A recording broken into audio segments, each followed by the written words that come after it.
কি সুন্দর tasty tasty. এই দেখো, মুরগির মাংসের গিলা মেটে, যেটাকে বলে স্টামাক লিভার স্টমাক। যাই হোক বন্ধুরা, এই রেসিপিটা আমি কি করে করলাম একবার দেখো। এটাকে বলে গিলা মেটে কষা। দেখো কি সুন্দর একটা রেসিপি। এই রেসিপিটা যারা একবার এভাবে বানিয়ে খাবেন তাদের তো দুর্দান্ত স্বাদ লাগবে আর চিকেন খেতে ইচ্ছা করবে না। চিকেনের থেকেও বেশি টেস্টি হয়েছে গিলা মেটে রেসিপি। এই দেখো বন্ধুরা, বাজার থেকে নিয়ে আসার পর ভালো করে ধুয়ে পরিষ্কার করে রেখে দিয়েছি। দেখো, গিলা মেটে, এটা হচ্ছে মেটে, না এটা হচ্ছে গিলা, এটা হচ্ছে মেটে। হ্যাঁ, লিভার আর স্টমাক দিয়ে একটা রেসিপি বানিয়ে নেব। এই দেখো, এটাকে ভালো করে ধুয়ে রেখে দিলাম বন্ধুরা।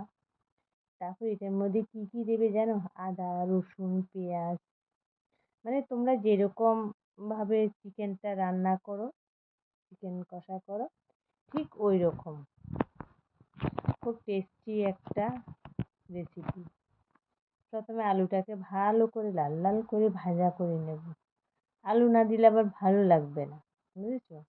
আলুটা বেশি বড় বড় কাটবে না, মিডিয়াম, একদম মিডিয়াম সাইজের, ছোটো থেকে একটু বড়, তবে না খাওয়া টেস্টি লাগবে খেতে। নুন মশলা পুরোটাই ঢুকে যাবে।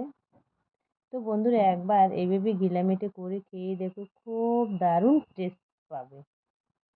তারপরে দেখো, এখানে আমি দারচিনি আর এলাচ ফোড়ন দিয়ে দিলাম। ফোড়নটা হালকা লাল লাল লাল হয়ে যাবে, কিন্তু খুব সুন্দর টেস্টি একটা রেসিপি। তো বন্ধুরা, এই রেসিপিটা ট্রাই করতে পারো তোমরা। এটা বড় থেকে ছোট সবাই খেতে পারবে। হেলদি টেস্টি একটা রেসিপি।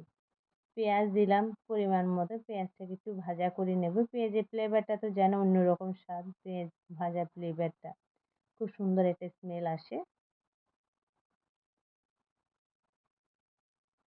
এই দেখো, পেঁয়াজটাকে ভালো করে ভাজা লাল লাল হয়ে গেলে তারপরে এই গিলা মেটে পরিষ্কার করে ধুয়ে রাখা ওইটা দিয়ে দিলাম।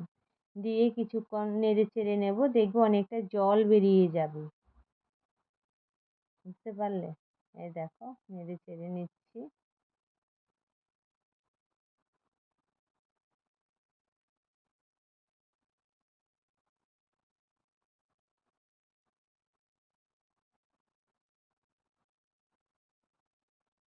আমার খুব ভালো লাগে। কার কার ভালো লাগে এরকম গিলা মেটে কষা খেতে? এই দেখেছো কত জল বেরিয়ে গেছে। কষাতে কষাতে কিন্তু ভাজতে ভাজতে জলটা বেরিয়ে গেল। পরিমাণ মতন হলুদ দিলাম। তো তোমরা যে যেরকম ঝাল খাও একটু ঝাল সেভাবে দেবে। আমি আমার মতন করে ঝাল লঙ্কার গুঁড়ো দিয়েছি। এটা সবাই জানো, আমি সব ভিডিওতে বলি আমরা একটু ঝাল বেশি খাই। আর পরিমাণ মতন একটু জিরের গুঁড়ো দিচ্ছি। বুঝেছি, এটাকে ভালো করে কষাবো।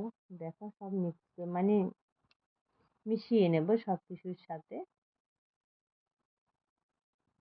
কত জল বেরিয়ে গেছে দেখছো, জলটা পুরো শুকিয়ে যাবে, টেনে যাবে। দেখো, তো বন্ধুরা, একবার গিলাই মেটেটা এভাবে কষা করে খেয়ে দেখো। অনেকে খায় না, যাই হোক আমার খুব ভালো লাগে, আমরা খুব পছন্দ করি আমাদের বাড়ির সবাই। তোমরাও বন্ধুরা এভাবে একবার খেয়ে দেখো। স্বাদ মতো নুন দিয়েছি। তোমরা সবাই এভাবে একবার খেয়ে দেখো, কিন্তু খুব ভালো লাগবে। আর এটা রুটি দিয়ে সন্ধ্যাবেলা টিফিন, সন্ধ্যাবেলা নয়, রাত্রে ডিনারে সার্ভ করতে পারো রুটি দিয়ে, পরোটা দিয়ে, খুব ভালো লাগবে খেতে। এই দেখো কেমন কষানো কষানো টাইপের হয়ে গেছে। তখন আমি আদা, রসুন বাটা, পেঁয়াজ বাটা সব একসাথে মিক্স করা আমি দিয়ে দিয়েছি। তার সাথে একটু তেজপাতা দিয়ে দিয়েছি। এবার জিনিস মশলা দিয়ে এবার কষানো হবে ভালো করে। সুন্দরভাবে যদি এভাবে কষিয়ে খাও, খুব টেস্টি লাগবে, চিকেনকে হার মানিয়ে দেবে।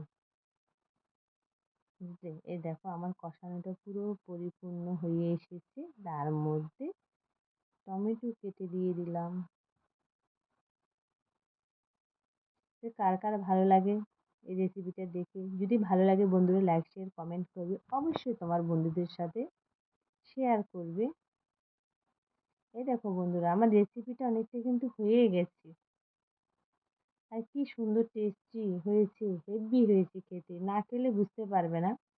তারপরে আলুটা দিয়ে দিলাম, ভাজা করে রাখা আলুটা দিয়ে দিলাম, দিয়ে এবার কষাচ্ছি ভালো করে কষানো হয়ে যাবে।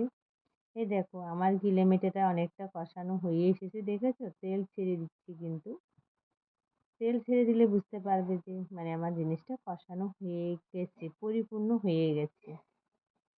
তো রান্নার রেসিপিটা এখানে কমপ্লিট। বাই, টাটা, ভালো থাকবে।